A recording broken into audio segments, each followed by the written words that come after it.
হাজারদুয়ারি। আজকের ভিডিও হাজারদুয়ারি প্রাসাদকে নিয়ে।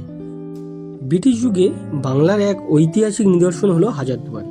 আচ্ছা, হাজারদুয়ারি প্রাসাদ কেন স্থাপন করা হয়েছিল? এই প্রাসাদের মোট দরজার সংখ্যা 1000টি। কখনো কি ভেবে দেখেছেন একটি প্রাসাদের ঠিক কী কারণে এতগুলো দরজা করা হয়েছিল? কে কবে হাজারদুয়ারি প্রাসাদ স্থাপন করেছিল? বর্তমানে প্রাসাদের মধ্যে কি কি সংগ্রহ করে রাখা হয়েছে? হাজারদুয়ারি প্রাসাদের সমস্ত ইতিহাস জেনে নেব আজকের এই ভিডিওর মধ্যে দিয়ে। হাজারদুয়ারি প্রাসাদ ভ্রমণ করতে হলে আপনাদেরকে আসতে হবে মুর্শিদাবাদে। মুর্শিদাবাদ স্টেশন থেকে ঘোড়ার গাড়ি বা টোটোতে চেপে চলে আসুন হাজারদুয়ারি প্রাসাদে। মুর্শিদাবাদের লালবাগ অঞ্চলে এই প্রাসাদের অবস্থান। মুর্শিদাবাদের ইতিহাস বলতেই সবার প্রথমে মনে পড়ে হাজারদুয়ারি প্রাসাদ। মুর্শিদাবাদ ঘুরতে এলে হাজারদুয়ারি আসে না এমন মানুষ হয়তো দেখা যায় না।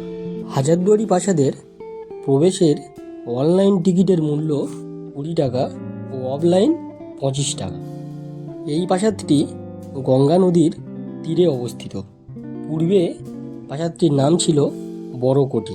1829 সালে 9ই আগস্ট হাজারদুয়ারি প্রাসাদের ভিত্তিস্তর স্থাপন করা হয় ও পরের দিন থেকে কাজ শুরু হয়। সেই সময় গভর্নর জেনারেল ছিলেন উইলিয়াম কেভেন্ডিশ।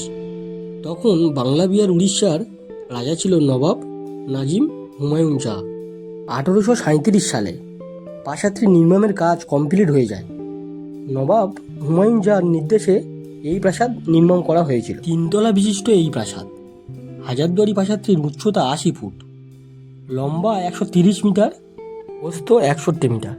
প্রাসাদটি নির্মাণ করতে প্রায় 16 লক্ষ স্বর্ণমুদ্রা খরচ হয়েছিল। প্রাসাদটি ব্রিকেট ডোরিকা এবং ইতালিয়ান শৈলীতে নির্মিত। হাজারদুয়ারি প্রাসাদ যদি ঘুরতে যান তাহলে দেখতে পাবেন প্রাসাদের ঠিক সামনেই রয়েছে এশিয়ার সবচেয়ে বড় ইমামবাড়া। আছে ক্লক টাওয়ার, পাশে ও সামনে একটি করে মসজিদ, আর আছে 2টি কামান।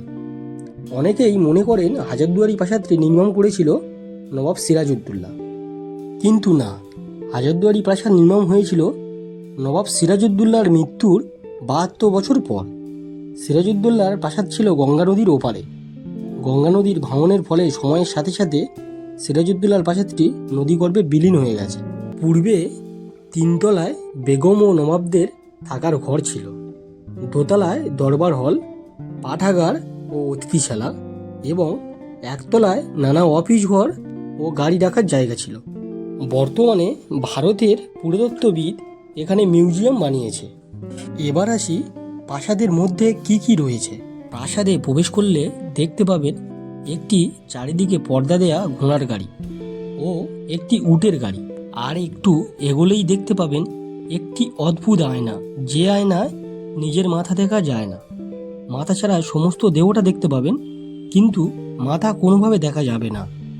আর একটু এগোলেই দেখতে পাবেন বিভিন্ন রাজাদের অস্ত্রশস্ত্র ও পলাশি যুদ্ধের ব্যবহৃত অস্ত্রশস্ত্র এবং নবাব সিরাজউদ্দৌলার তরোয়াল পর্যন্ত সংগ্রহ করে রাখা হয়েছে। 2য় তলায় দেখতে পাবেন বিভিন্ন আসবাব, অস্ত্রশস্ত্র, নবাবী কিছু পোশাক ও ব্রিটিশদের কিছু পোশাক। আর আছে নবাবের বিচারালয় ও সিংহাসন। এবার আসি এই প্রাসাদের 1000টি দরজা তৈরির কারণ সম্বন্ধে। আসলে 1000টি দরজার মধ্যে 900টি দরজা নকল ও মাত্র 100টি দরজা আসল। তার কারণ হলো বাইরে থেকে কেউ যদি আক্রমণ করে তাহলে তারা যেন এতগুলো দরজার মধ্যে আসল দরজা খুঁজে বের করতে বিভ্রান্ত হয়ে পড়ে।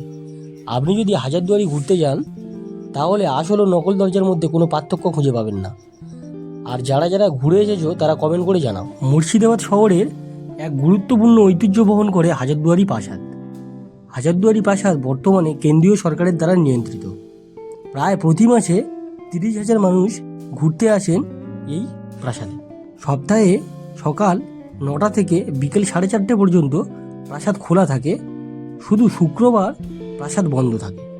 এমনই ভিডিও পেতে চ্যানেলটিকে সাবস্ক্রাইব ও 5 টাকা বেল আইকনটি ক্লিক করে সঙ্গে থাকুন।